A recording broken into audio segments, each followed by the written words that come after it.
ये युद्ध तुम मेरे लिए कर रहे हो अर्जुन, अपने लिए नहीं। ये युद्ध तुम सत्य के लिए, धर्म के लिए कर रहे हो, अपने लिए नहीं। ये है निष्काम कर्म योग, कि अपने आप को जिताने से कहीं बेहतर है सच्चाई को जिताना।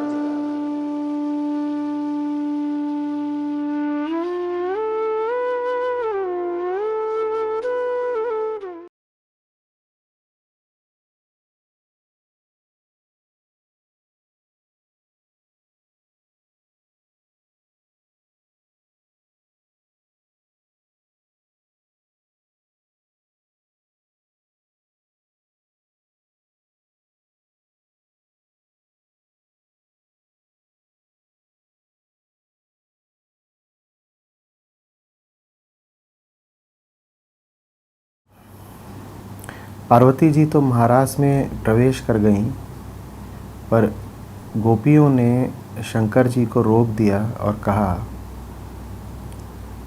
श्री कृष्ण के अतिरिक्त अन्य कोई पुरुष महाराज में प्रवेश नहीं कर सकता। शंकर जी ने गोपियों को कोई उपाय बताने के लिए कहा। तब ललिता सखी ने कहा, यदि आप महाराज देखना चाहते हैं तो गोपी बन जाइए। यह सुनकर भगवान शंकर अर्धनारीश्वर से पूरे नारी बन गए। नारी बने शंकर जी ने यमुना जी से कहा, पार्वती जी तो महाराज में चली गई हैं,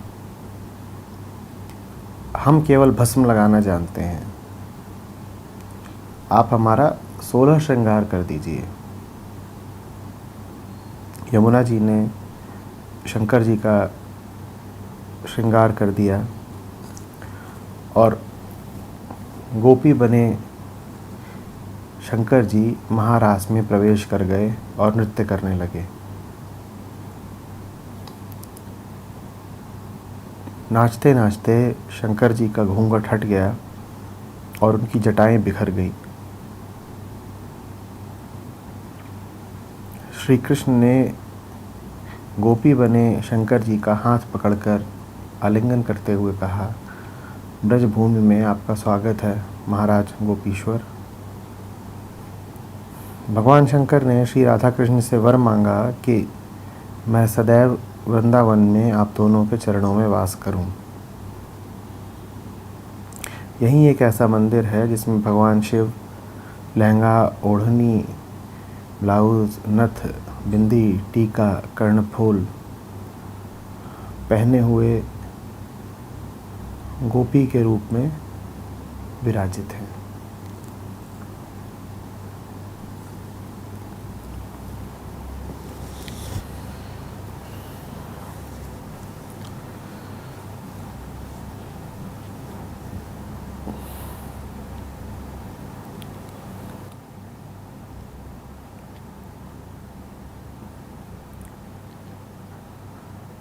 कहानी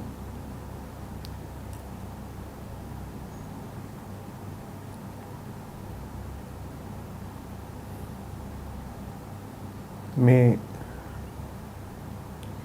ऋषि कवि की कल्पना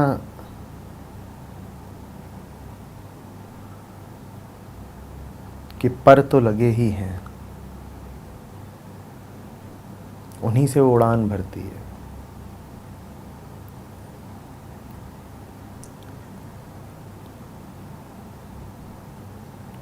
लेकिन कहानी के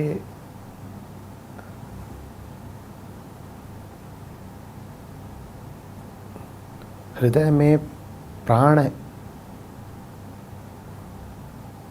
कल्पना के नहीं है।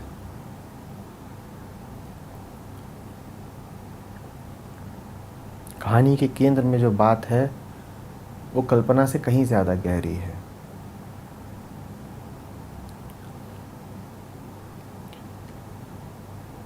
गहरे सत्य की ओर इशारा किया जा रहा है।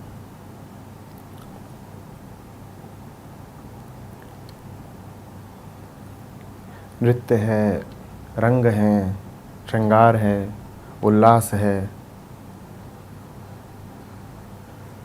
रास है।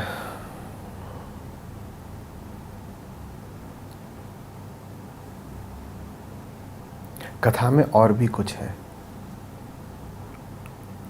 क्या कह रही है कहानी?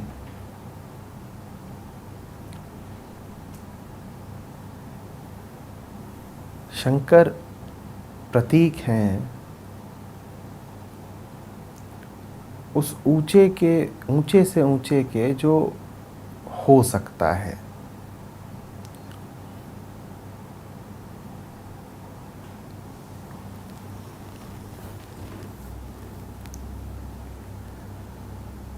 जगत के पार के सत्य का प्रतीक है शंकर। दुनिया से दूर कैलाश की चोटियों पर विराजते हैं। जगत से कोई लेना देना नहीं, जगत के पार।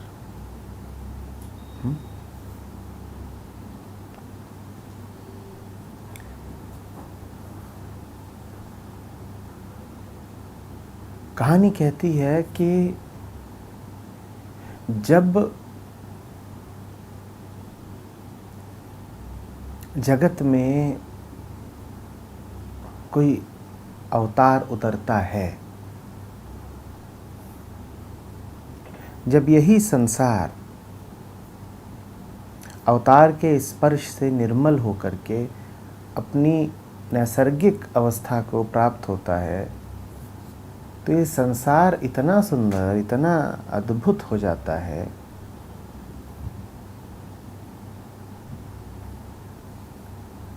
कि साकार संसार में उतरने को संसार के पार का निराकार भी लालायित हो उठता है। कहानी ने जैसे हमें समझा ही दिया कि परमात्मा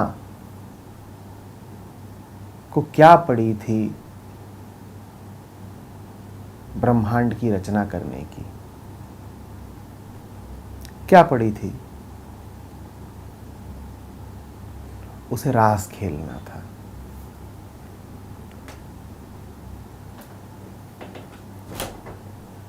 कहानी हमसे कह रही है कि साकार रास में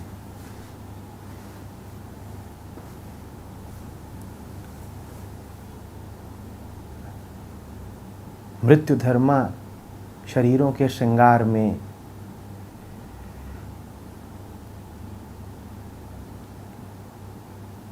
मानवों के हृदयों के उल्लास में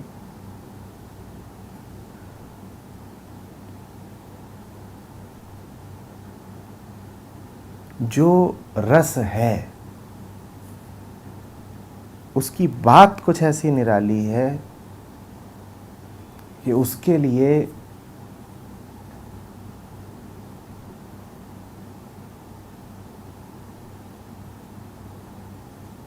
परम सत्ता भी तरसती है।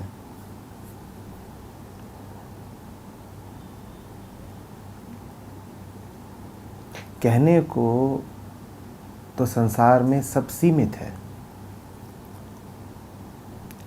अल्प है, खंडित है,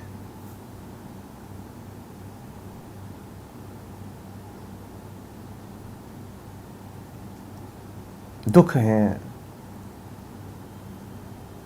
अज्ञान है, कष्ट है,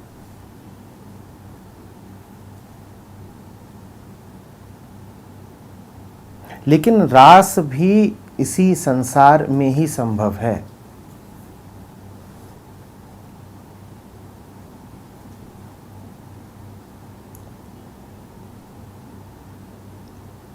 संसार न हो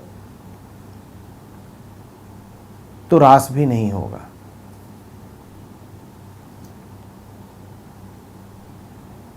और इसी रास की खातिर परमात्मा भी अपनी ऊंचाइयों से उतर के शरीर धारण करके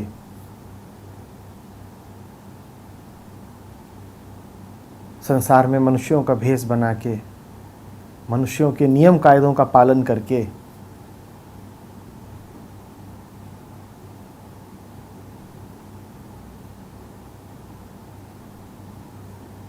एक बार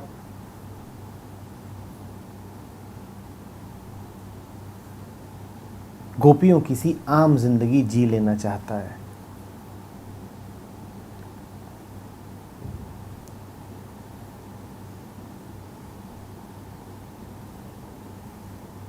साधारणतया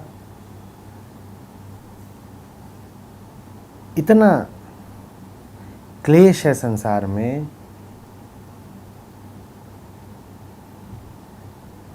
कि जिनमें ज़रा बोध था, जिन्होंने जाना समझा, उन्होंने यही कहा कि कहाँ फंस गए हो मलमूत्र में, कीचड़ है ये, छोड़ो इसे, आगे बढ़ो।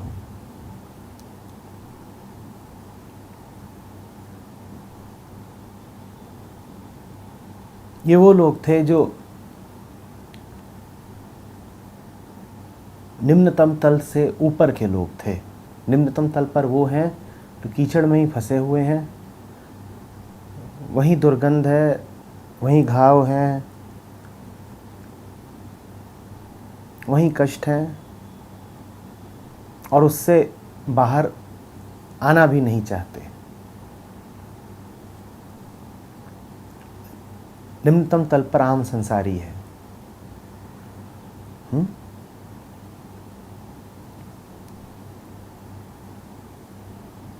वो मलिन, विकार युक्त, क्लेश युक्त जीवन जीता है।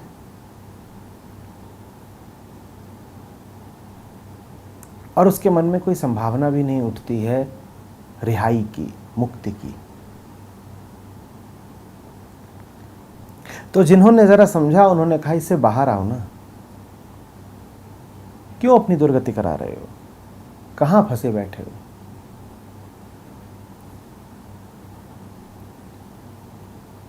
और ये बाहर आना ही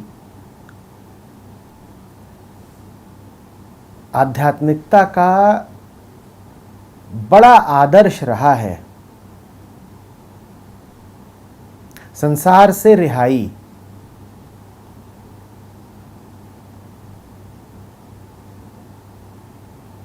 तो कभी हमने कहा जीवन मुक्त, कभी हमने कहा विदेह मुक्त, यही बड़े आदर्श की, बड़े गौरव की बातें रहीं। किसी तरह छूट जाओ संसार से।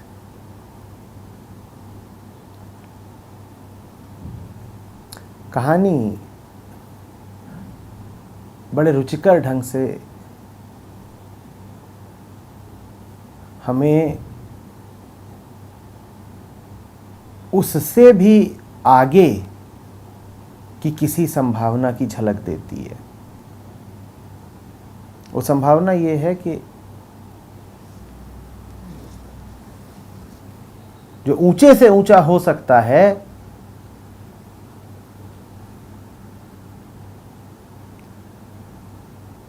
वो देह से मुक्त होकर के नहीं, देह धारण करके ही हो सकता है। निराकार शिव शंकर बन के आए हैं। निराकार शिव शंकर की देह लेके आए हैं। और देह भी काफी नहीं थी, फिर देह पर वस्त्र भी धारण करने पड़े, और वस्त्र भी काफी नहीं थे। इतना ही नहीं था कि स्त्रियों के वस्त्र धारण कर लिए रास के लिए। जैसे श्रृंगार होता है वैसा श्रृंगार भी करना पड़ा।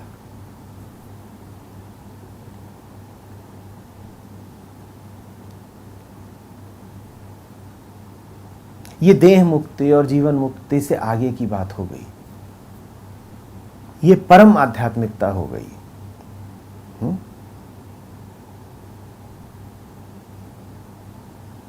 सबसे निचली बात कौन सी हुई कि मुक्ति की कोई संभावना ही नहीं है। मुक्ति कभी कौंधती ही नहीं, मुक्ति चाहिए ही नहीं। हम तो बंधे हैं, फंसे हैं, जैसे भी हैं, यही जिंदगी है, चल रही है।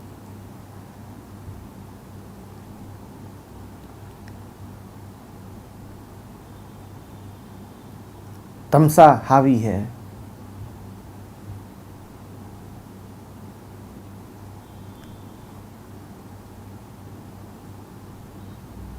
अहंकार की सुरक्षा,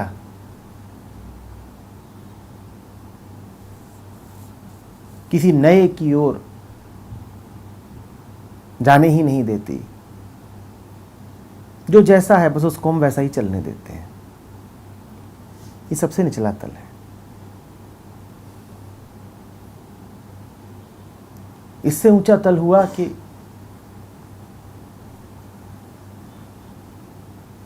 तपस्या करेंगे, साधना करेंगे, जानेंगे, समझेंगे, स्वयं को गला देंगे,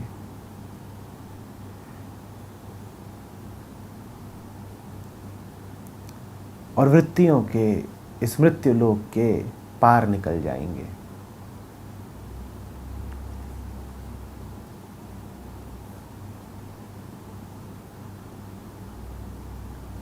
और अभी की इस कहानी ने हमसे कहा कि उससे भी ऊंची बात है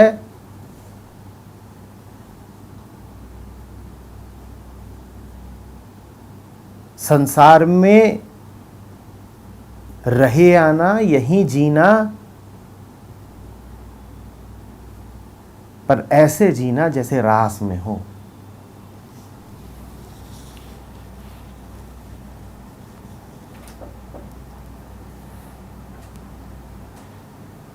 कोयले की खदान हो सकता है संसार, पर रास का हीरा भी उसी में मिलेगा आपको।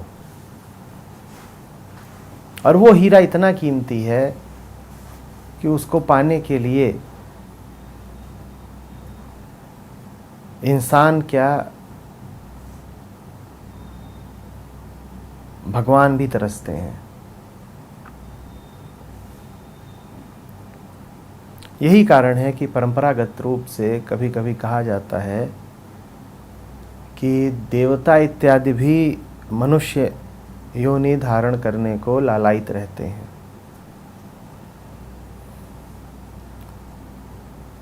क्योंकि रास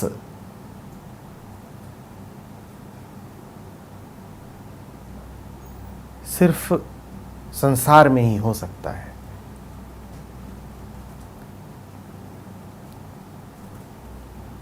जो संसार से आगे ही निकल गया,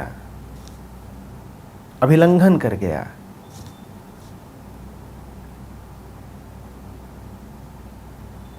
वो अपने दुख दर्द तो पीछे छोड़ देगा, लेकिन फिर यमुना को भी छोड़ देगा पीछे, और गोपियों को भी छोड़ देगा पीछे, और चांदनी रातों को भी छोड़ देगा पीछे, और कृष्ण की मुरली को भी छोड़ देगा पीछे।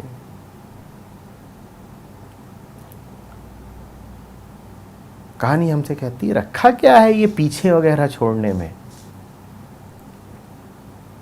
और क्या पीछे छोड़ रहे हो? कोयले से मुक्ति पाने के लिए हीरे को भी पीछे छोड़े जा रहे हो। कबीर हमसे कहते हैं, राम बुलावा भेजिया दिया कबीरा रोए, जो सुख साधु संग में सो बैकुंठ न होए। किसे जाना है बैकुंठ?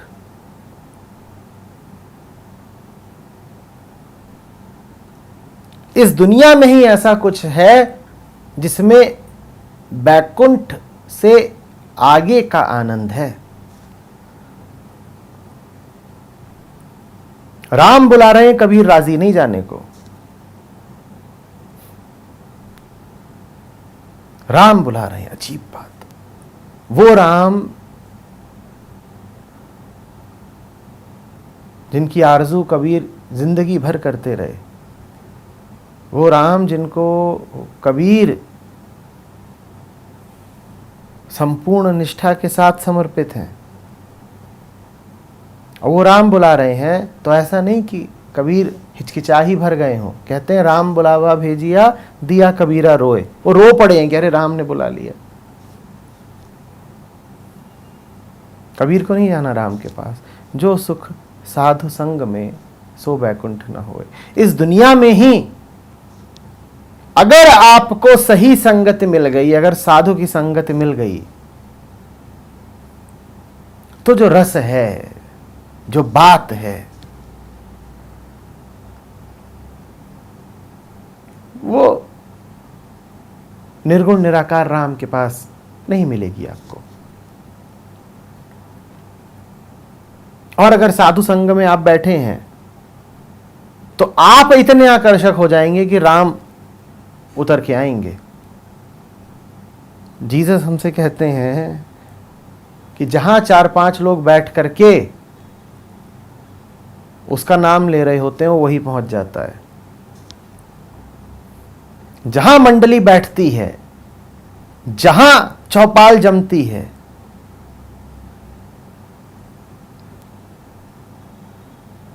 जहां रास उठा, वहां राम को भी उतरना पड़ता है,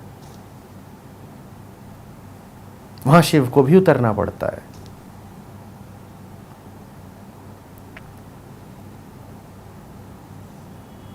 ये संसार की उच्चतम संभावना है, और संसार की उच्चतम संभावना इतनी उच्च है कि उसमें उच्चतम को भी उतरना पड़ता है।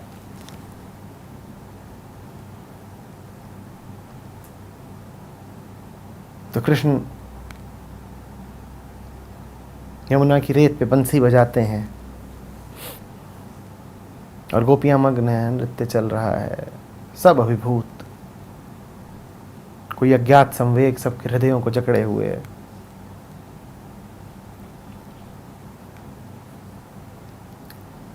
शिव से रहा नहीं जाएगा।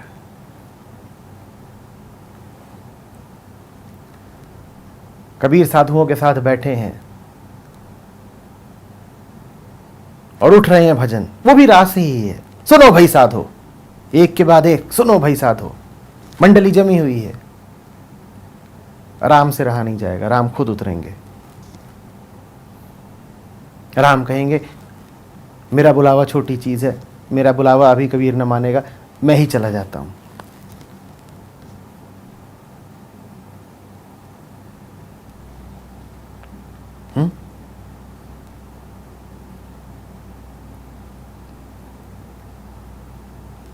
जीने के ये तीनों ही तरीके सबको उपलब्ध है।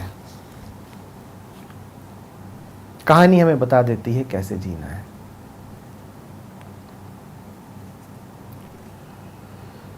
एक तरीका है कि संसार की पंख में, दुर्गंध में,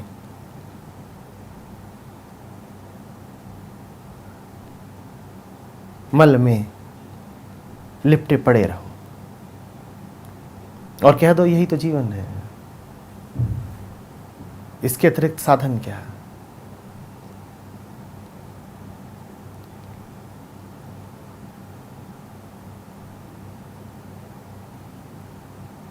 मुक्ति का कोई द्वार कहां।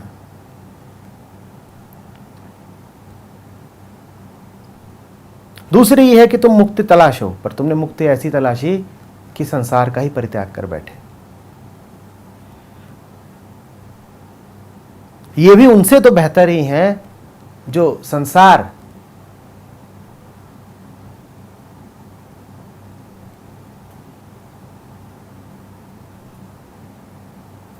में लिपटे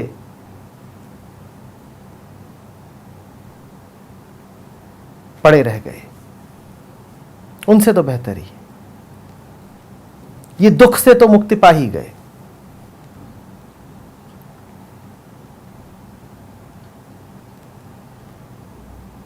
और इनसे ऊपर हैं वो जिन्होंने न सिर्फ दुख से मुक्ति पाई,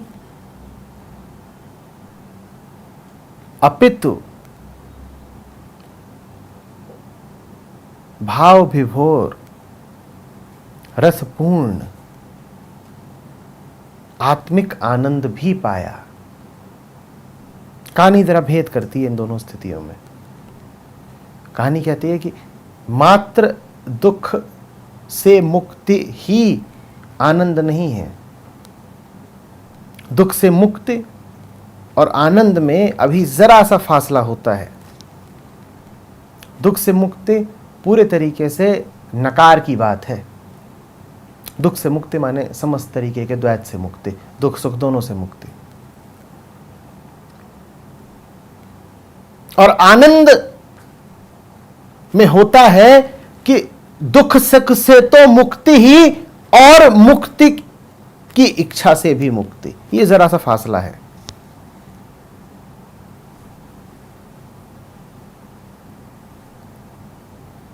तो मुक्त होने की कोई चाहत नहीं। गोपियां मुक्ति नहीं चाहती, गोपियां कृष्ण चाहती हैं। गोपियों को स्वीकार है शरीर में बंधे रहना, उन्हें नारी शरीर मिला है, उन्हें कोई समस्या नहीं है कि हम क्यों नारी हैं। वो तमाम तरीके के नियमों का, रिवाजों का पालन कर लेती हैं।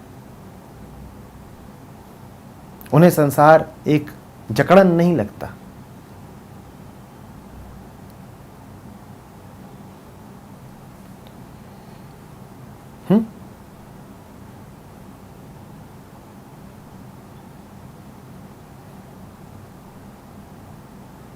आनंद,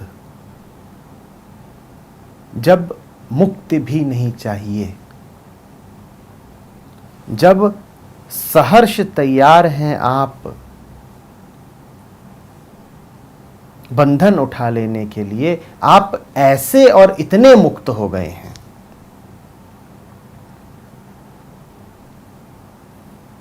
कि शंकर आकर के कहते हैं, हाँ बताओ किन नियमों का पालन करना है। नियम तो बंधन ही होते हैं। और शंकर कह रहे, बताओ किन नियमों का पालन करना है। मैं तैयार हूं, पर रास की अनुमति दो, मुझे शामिल करो, मैं भी नाचूंगा।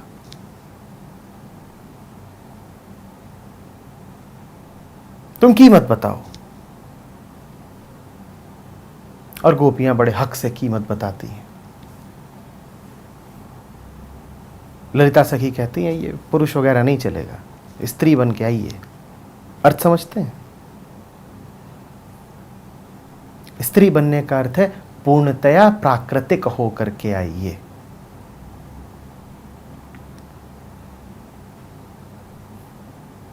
पुरुष होने का अर्थ होता है ज्ञानवान होना। पुरुष साक्षी होता है। जो साक्षी होता है वो देखता है। देखना माने जानना। साक्षित्व में भी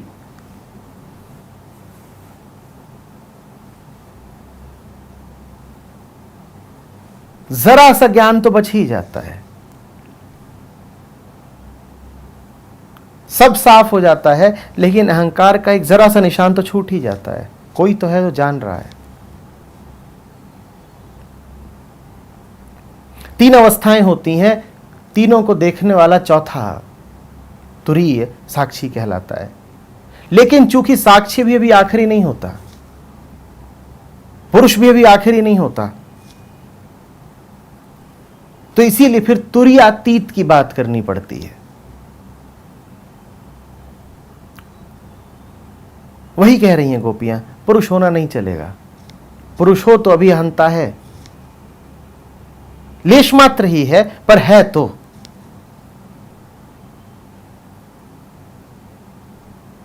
पुरुष होना छोड़ो, ये स्त्रियों के कपड़े धारण करो। स्त्री होना माने प्राकृतिक होना। इसीलिए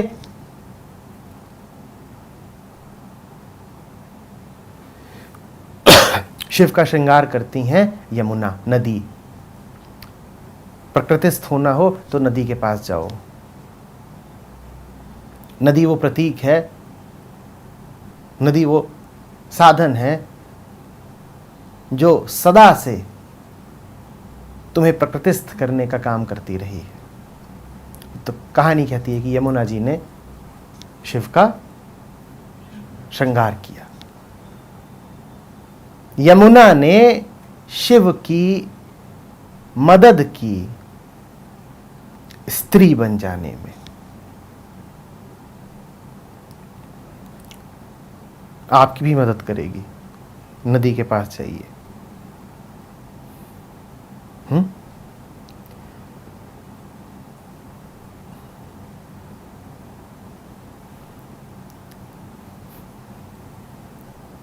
और फिर शिव प्रवेश करते हैं महारास में।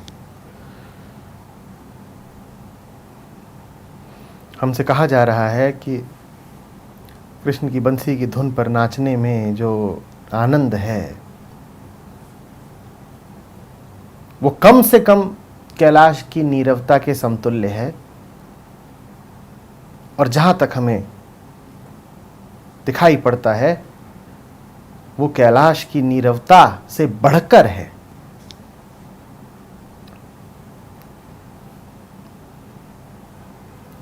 जब द्वैत का नृत्य होता है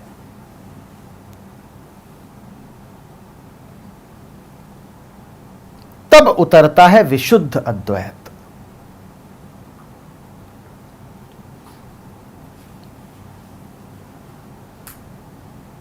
मात्र संसार की गहराई में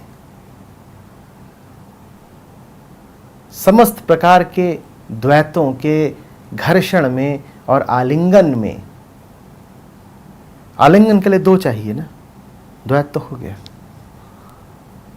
समस्त प्रकार के द्वैतों के घर्षण में और आलिंगन में विशुद्ध अद्वैत संभव है।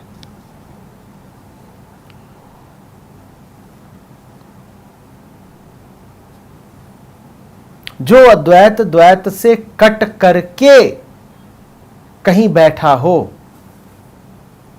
उसमें अभी कुछ बाकी छूट गया है, वो विशुद्ध नहीं हो सकता।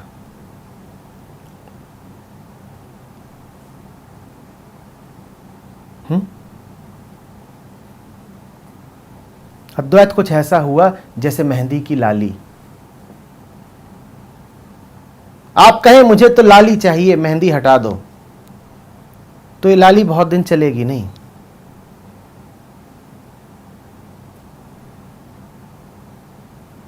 और मेहंदी का पात्र रखा हो, बताइए उसमें लाली कहां होती है? मैं फिर कबीर के पास जाऊंगा। जो मेहंदी के पात्र में लाली लखी न जाए, वहीं पर है, वही बीचों बीच। और तुम कहो नहीं मुझे तो बस लाली चाहिए, ये मेहंदी की पत्तियां और ये सारा झबार चाहिए ही नहीं, उपद्रव हटाओ, काम काम की चीज छोड़ो। ऐसा नहीं होगा। इसी तरह से अगर तुम कहो कि ना संसार हटाओ, काम काम की चीज छोड़ो, सत्य छोड़ो, वैसा नहीं होगा। मेहंदी रास है,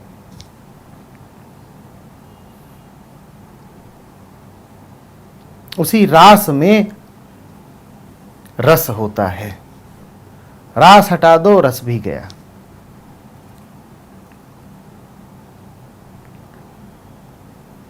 मेहंदी हटा के लाली देखी है कभी? और हाथ पे लगा लेते हैं,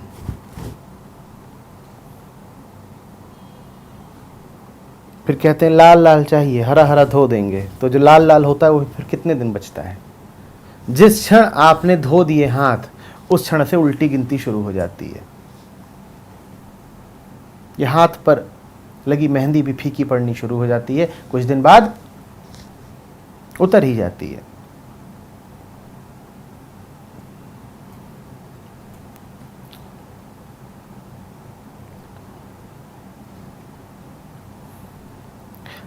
संसार मेहंदी का पात्र है, लाली तुम्हें इसी में खोजनी पड़ेगी। और ऊपर ऊपर से देखने पर दिखाई नहीं पड़ेगी, संसार के हृदय में है, केंद्र में है। जरा खोदना पड़ेगा, और खोदोगे तो सीधे हीरा नहीं हाथ आ जाता, पहले तो कोयला ही मिलेगा। कुआं भी खोदते हो तो पहले मिट्टी पत्थर, फिर कीचड़, फिर शीतल जल आता है। जो खोदने से डरते हो, जो डूबने से डरते हो, जो प्रयत्न से डरते हो, जो तामसिक हो, जिन्हें सुरक्षा बड़ी भाती हो, जो थकने से डरते हो, जो अपनी आदतों के वशीभूत हों।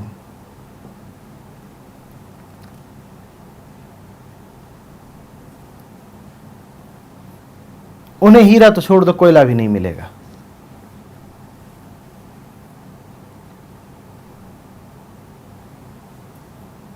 अनछुए से लौटेंगे वो संसार से।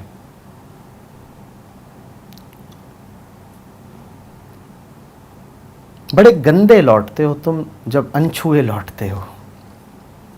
तुम्हें लगता है तुम साफ हो, पर बड़े गंदे लौटते हो। रास में जाने का अर्थ समझते हो? बेसुध हो जाना।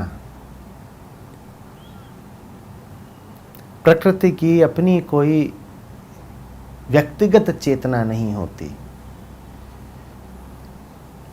वो तो किसी के इशारों पर चलती है।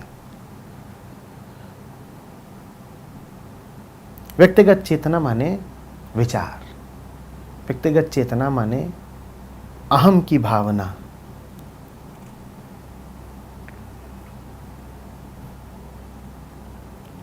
प्रकृति तो दासी की तरह चलती है। सूरज को कभी विचार करते देखा है कि ठहरा हो, सोच रहा हो? वो तो अपना चल रहा है। जैसे कोई मालिक बोल गया है, उदित होना ढलना, उदित होना ढलना।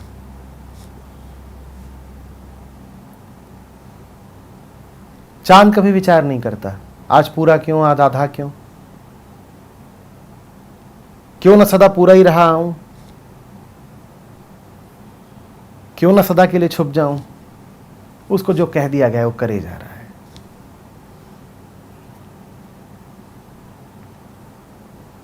यहां तक कि तुम पशुओं को भी देख लो, जिसको जो कह दिया गया वो वही कर रहा है।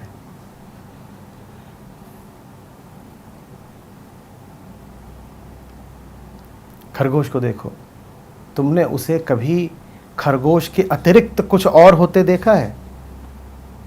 न वो कुछ और है खरगोश के अतिरिक्त, न उसे कुछ और होना है। इंसान अकेला है जिसे बहुत कुछ होना है।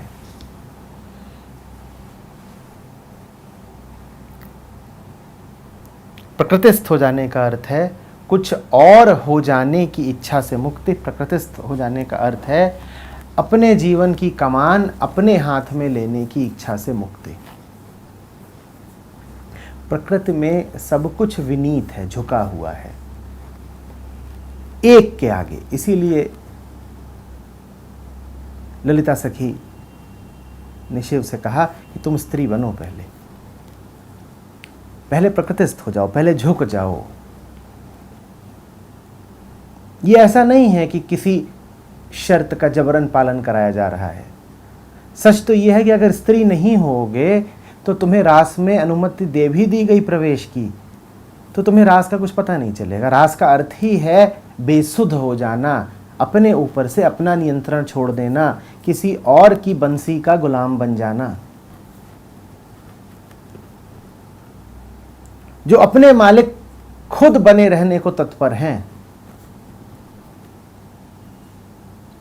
जिन्हें अपना जीवन स्वेच्छा से चलाने का बड़ा शौक है, उनको सजा ये मिलेगी कि उन्हें रास कभी उपलब्ध नहीं होगा।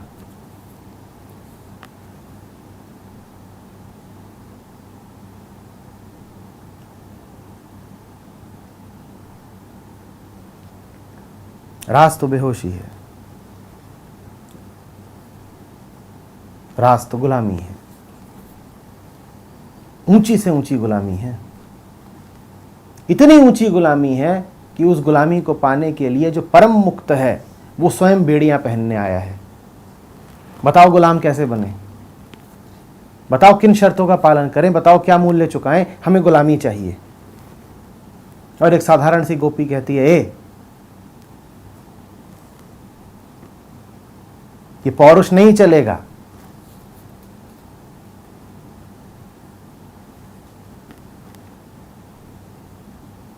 ये कठोरता नहीं चलेगी, ये मांसपेशियां नहीं चलेंगी।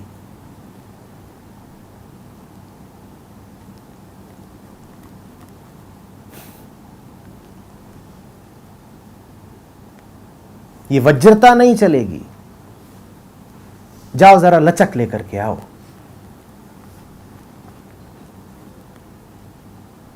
जाओ जरा नदी से होके आओ। कैसी होती है नदी? सर्पीली, लचक होती है, उसमें बहाव होता है, नदी बहती है, प्रकृति बहती है, स्त्री बहती है। शंकर को यमुना के पास जाना पड़ता है जैसे कुछ सीखने।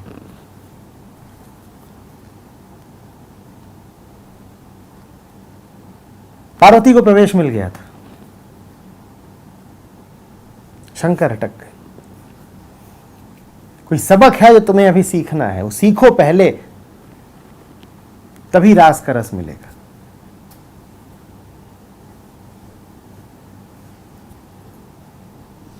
जाओ नदियों के पास, जाओ पशुओं के पास।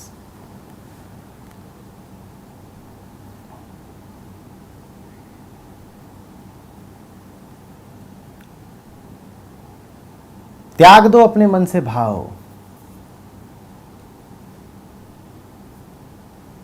कि बड़ा ऊंचा हूं, ऊंचे पहाड़ की ऊंची चोटी पे विराजता हूं और वहां से बैठे बैठे संसार को ऐसे देखता हूं कि ये तो सब नीचे वाला काम चल रहा है।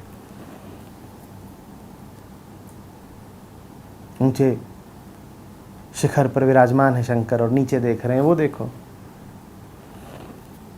वो प्रेम में विभूत है, वो देखो वो कष्ट से तड़पता है, वो देखो भावुक हुआ जा रहा है, वो देखो वो संसार में लिप्त है। गोपियों ने कहा हाँ हाँ हाँ, ये बड़ाई नहीं चलेगी।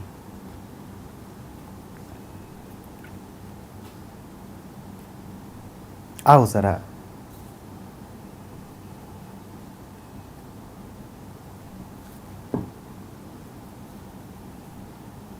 मिट्टी के हो जाओ, पार्थिव श्रृंगार करो।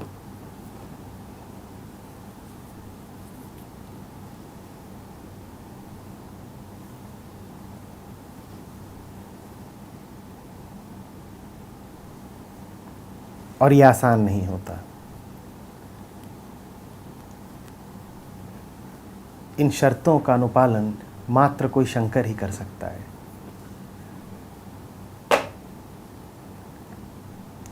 त्यागना छोड़ना कहीं ज्यादा आसान है रास में लिप्त होने से। त्यागने छोड़ने में सुविधा है,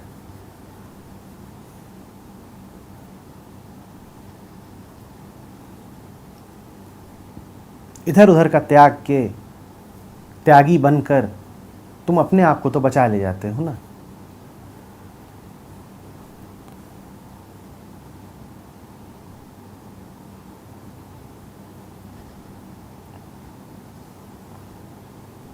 जो कुछ तुम्हारा है वो त्याग देते हो, जो कुछ तुम हो उसको धीरे से सरकाए लिए जाते हो, बल्कि उसमें कुछ जोड़ और लेते हो।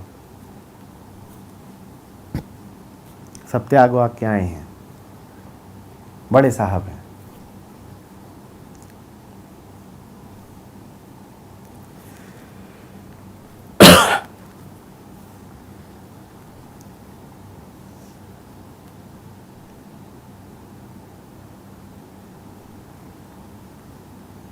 रास कहता है संसार त्यागा, दुख सुख त्यागा और फिर त्यागना भूल गए। सब छोड़ते जा रहे थे, छोड़ते जा रहे थे और छोड़ते जाने के पथ पर अचानक कुछ ऐसा हुआ कि छोड़ना भूल गए। जो छोड़ता था उसकी बुद्धि ही जाती रही, जो छोड़ता था उसका होश ही जाता रहा, जो छोड़ता था वो स्वयं ही जाता रहा।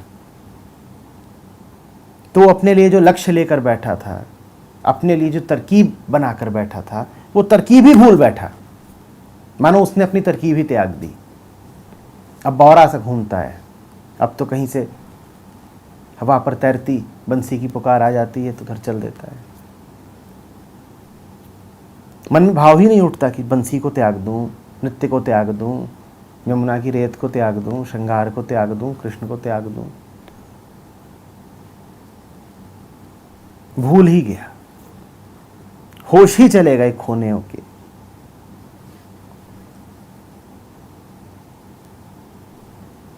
होश में था तो खोने निकला था, फिर होश ही खो बैठा। अब किसको खोएगा? अब नाचता है। तुम नाच पाते हो?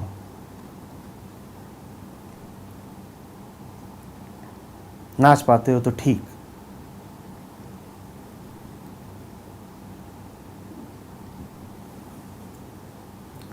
नहीं तो जन्म अकारत कर रहे हो।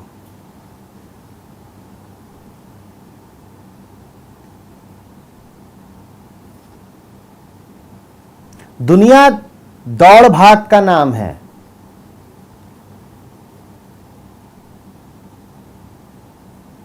कुछ होते हैं जिन्हें दौड़ने भागने की निस्सारता समझ में आती है, तो थम जाते हैं, खड़े से हो जाते हैं। उनके अनुसार उन्होंने यही बड़ा काम किया कि खड़े हो गए। और फिर कुछ होते हैं जो कहते हैं दौड़ भाग रहे थे, वो तो मूर्खता थी ही, पर इस खड़े होने में बड़ी ऊब है।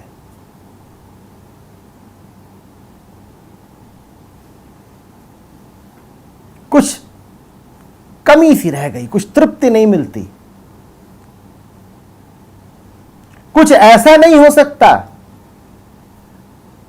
जिसमें दौड़ने भागने की भी बात हो और साथ ही साथ खड़े रहने की भी। कोई ऐसी अवस्था नहीं संभव है जिसमें दौड़ भाग भी हो, गति भी हो और साथ ही साथ परम स्थिरता भी। वो कहते हैं कि ये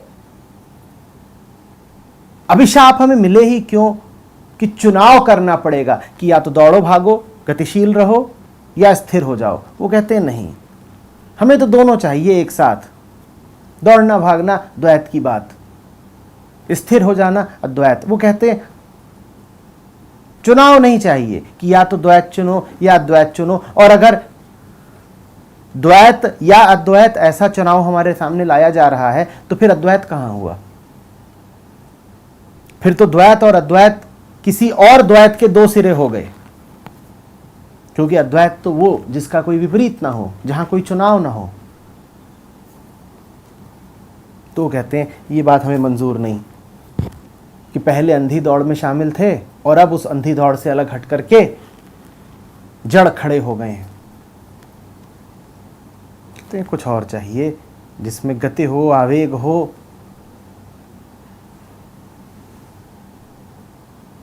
बल हो, त्वरा हो,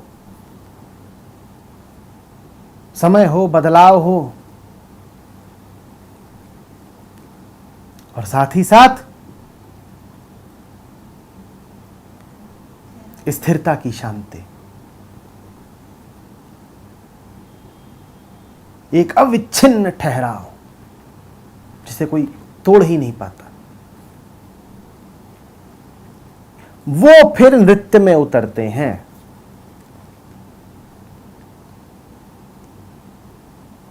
नृत्य परम अद्वैत है क्योंकि उसमें द्वैत शरीक है।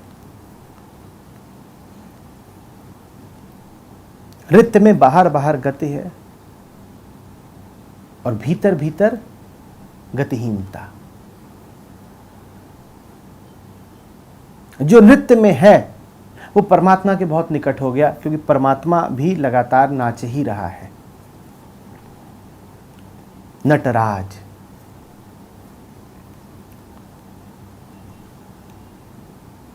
शिव सूत्र कहते हैं आत्मा नर्तक है।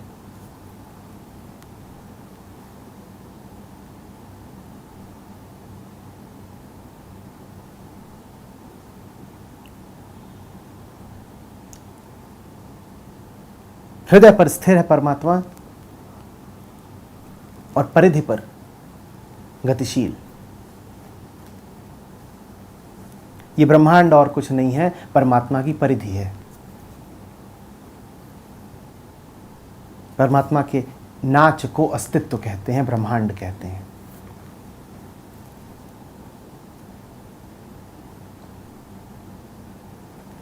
तो जो नाच रहा है वास्तव में वो परमात्मा जैसा हो गया। द्वैत अद्वैत एक साथ मिल गए उसको, केंद्र पर अद्वैत, परिधि पर द्वैत, केंद्र पर सत्य, परिधि पर संसार। और तुमने भी सत्य जान लेना कि तभी पाया जब दो शर्तें एक साथ पूरी हों। पहली, संसार के साथ हो तुम। दूसरी, संसार के साथ मात्र परिधि पर हो तुम। दोनों में से कोई भी शर्त अगर पूरी नहीं हुई तो तुम परमात्मा नहीं हुए। बड़ी दूरी बनाई तुमने।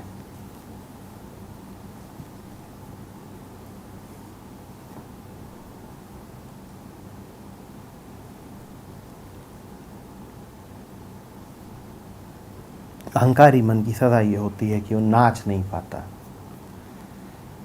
दौड़ भाग कर लेगा, लक्ष्य बता दो, दौड़ जाएगा पाने के लिए। और उसे समझा दो कि दौड़ना भागना मूर्खता है, तुम ठगे जा रहे हो, तो ठहर भी जाएगा। मुश्किल से ठहरेगा पर ठहर जाएगा, क्योंकि बुद्धि के तल पर ही यह समझाया जा सकता है कि दौड़ने भागने में देखो गुलामी है। पर नृत्य के लिए बुद्धि को नहीं समझाया जा सकता। नृत्य के लिए तो बुद्धि का अतिक्रमण करना पड़ता है। जो खोपड़े से जीते हैं, जो मस्तिष्क के गुलाम हैं,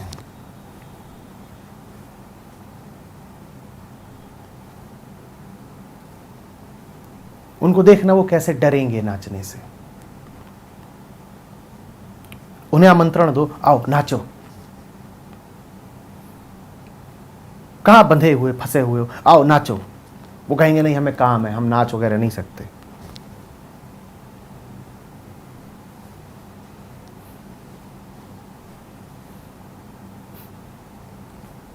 फिर सजा पाएंगे तो और सख्त हो जाएंगे। लोच जाती रहेगी, सख्ती बढ़ती रहेगी।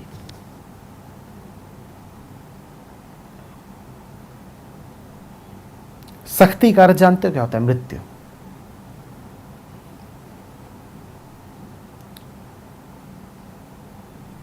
पेड़ की टहनी देखना, जब तक उसमें प्राण रहते हैं उसमें लचक रहती है। काट दी जाती है, सख्त पड़ जाती है। मुर्दा तक सख्त पड़ जाता है।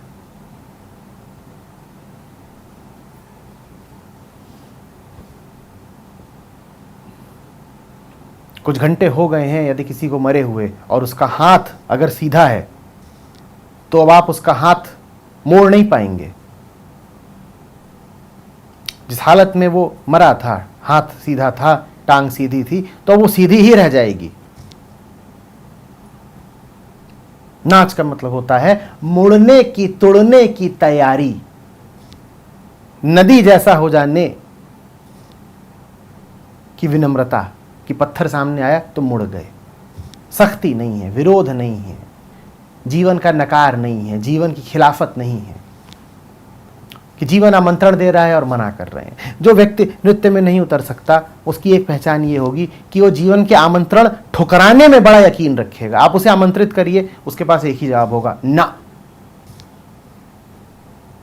विरोध, रेजिस्टेंस, ये उसकी कहानी का सार होगा। अब बड़ा दरिद्र होता है ऐसा व्यक्ति।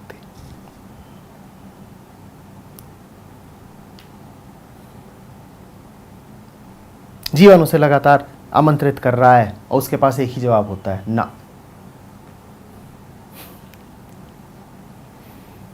क्या जवाब होता है? ना।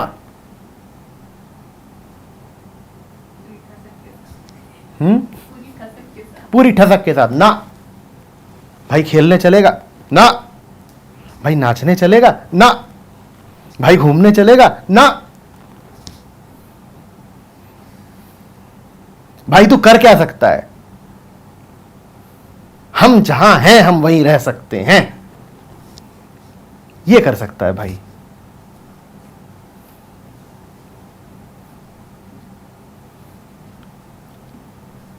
कुछ करना ही नहीं है भाई ऊंचों में परम ऊंचा है, मूर्खों में उसकी जमात दूसरी है।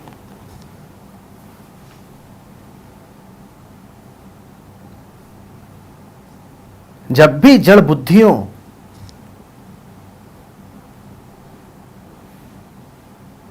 की कतार बनाई जाएगी, भाई को उसमें विशेष सम्मान के साथ सबसे आगे खड़ा किया जाएगा। और सबसे आगे खड़ा होकर के भाई क्या बोलेगा? ना।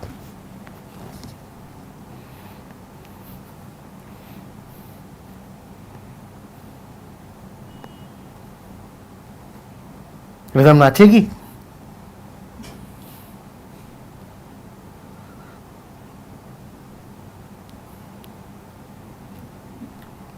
ज्ञान मार्गी ज्यादा होती जा रही है।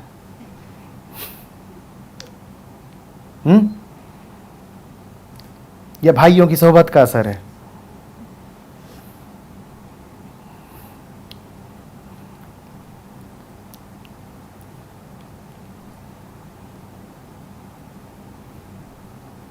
जब कोई पूछे कि नाचना है तो ना नहीं कहते, हाँ भी नहीं कहते।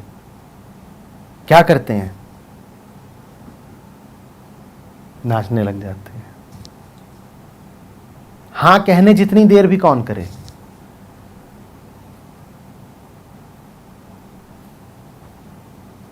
और हाँ ना के चक्कर में पड़ेगी तो भाई जैसी रह जाएगी।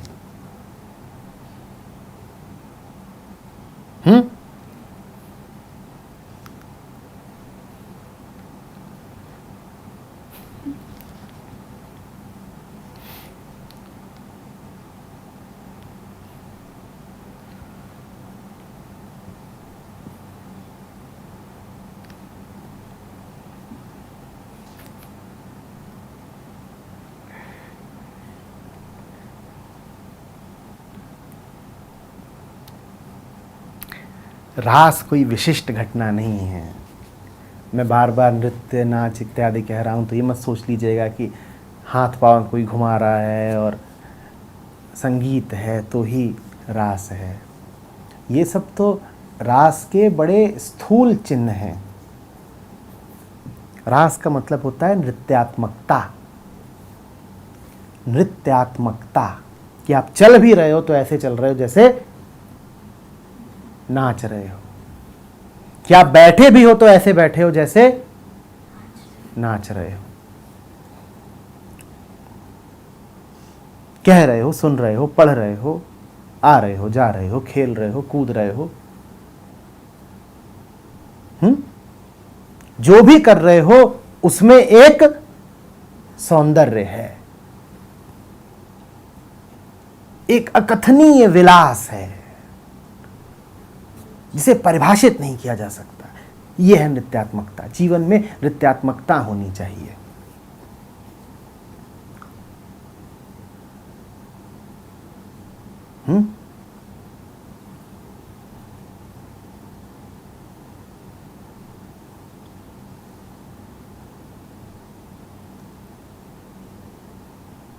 शरीर हो सकता है बिल्कुल स्थिर बैठा हो, बिल्कुल स्थिर, और तब भी आप नृत्य में तल्लीन हो।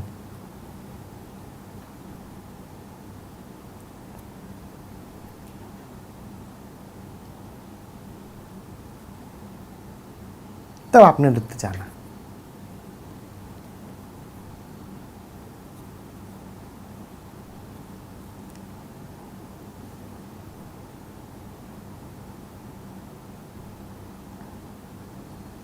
नृत्य ये नहीं है कि 2-4 कलाबाजियां सीख ली,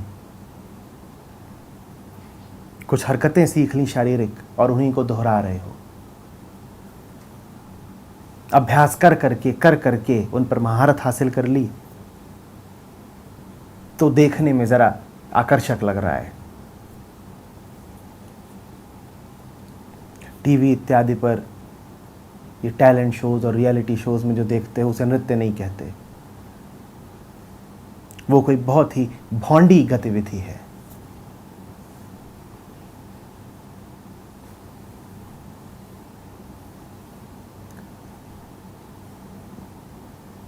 बिना आत्मा के हाथ पांव इधर उधर फेंकना, भले ही कितने अभ्यास के साथ फेंक रहे हो, भले कितने प्रावीण्य के साथ फेंक रहे हो, नृत्य नहीं कहलाता।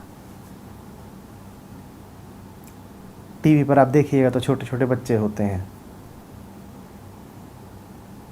और बड़ी कुशलता के साथ, बड़े मंजे हुए खिलाड़ी की तरह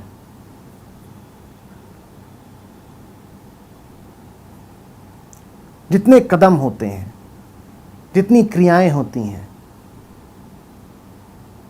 वो सब करते हैं, दोहराते हैं, वाह वाह पाते हैं, तालियां पाते हैं। वो नृत्य नहीं है। उनको आप डांस शोज माना ही मत करिए, वो डांस नहीं है। वो एक बड़ी ही घटिया हरकत है जिससे जितना दूर रहा जाए उतना अच्छा।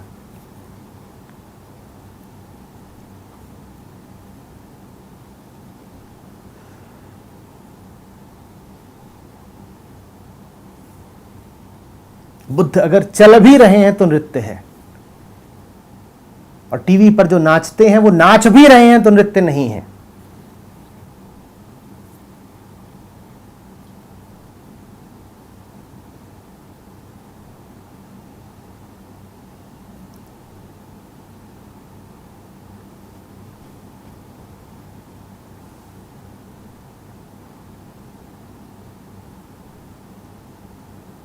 कृष्ण की गीता है, उसमें काव्य है। काव्य क्या होता है? काव्य होता है शब्दों का नृत्य। तभी उसे कहते हैं गीता। या आप ओशो की वाणी सुनिए,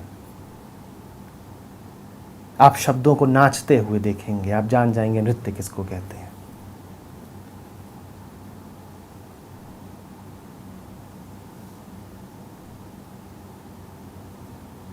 या जपजी साहिब पढ़िए, या कबीर का कोई भजन, आप जान जाएंगे नृत्य किसको कहते हैं।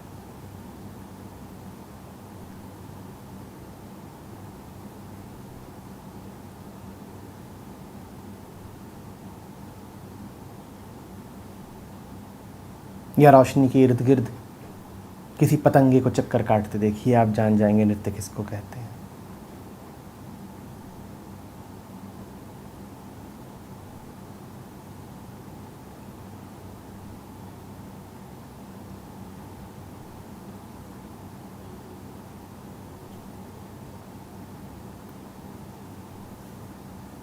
बरसात की कोई रात हो, घने बादल हों और खिला चांद हो उनके पीछे, और बरसातों में अक्सर बादल बड़ी तेज़ी से गति करते हैं। आप लेट जाइए आसमान की ओर मुंह करके,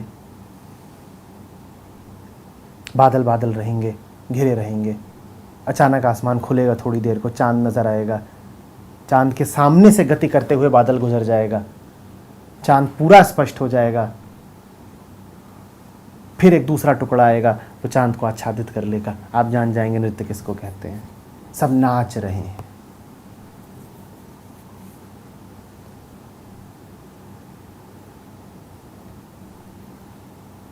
या सुबह सवेरे चले जाइए किसी छोटे से उपवन में, वहां की लहरियों को देख लीजिए।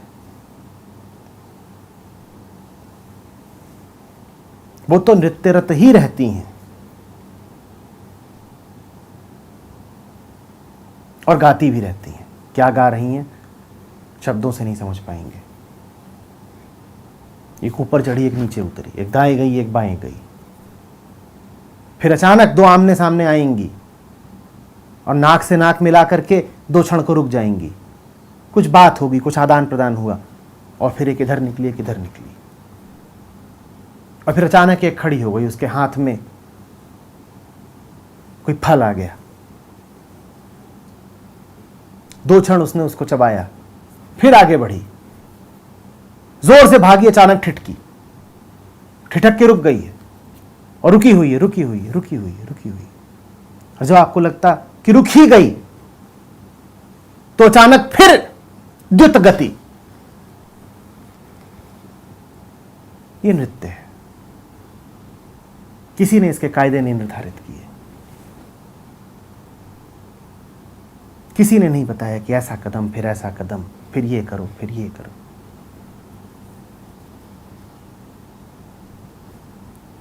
कि किसी तालाब में मछलियों को तैरते हुए देखिए, वहां अनवरत नृत्य चल रहा है।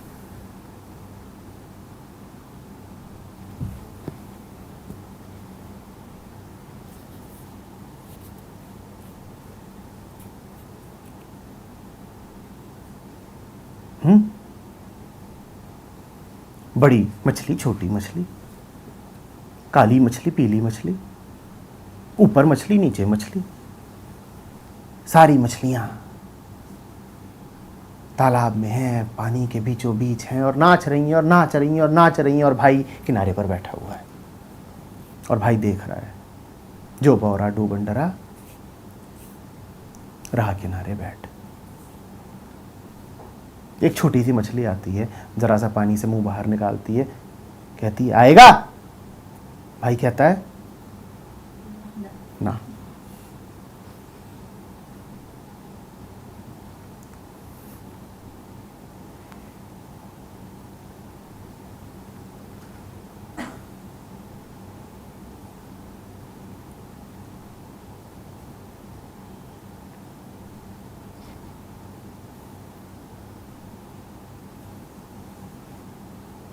भाई बाहर बैठ करके कुछ पढ़ रहा है,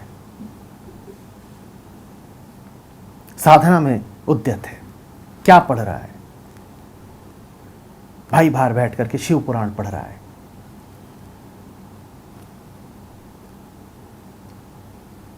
भाई आजकल पुराण इत्यादि पढ़ता है। भाई को पता ही नहीं कि डूब जाए तो शिव वहीं तालाब में अंदर विराजे हुए मछलियों के बीच में है, नृत्य कर रहे हैं। नृत्य के मध्य ही शिव पाए जाते हैं। कहानी यही बता रही है, जहां रास होगा शिव वहां खींचे चले आएंगे, बीच में पाओगे। बाहर बैठ करके पुराण पढ़ोगे तो नहीं पाओगे।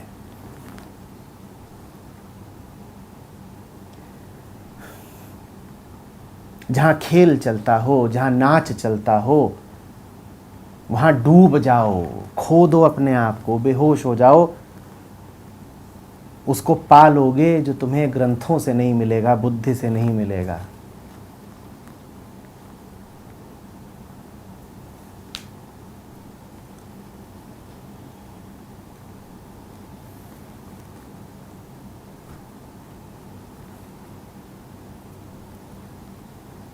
मोटी मछली,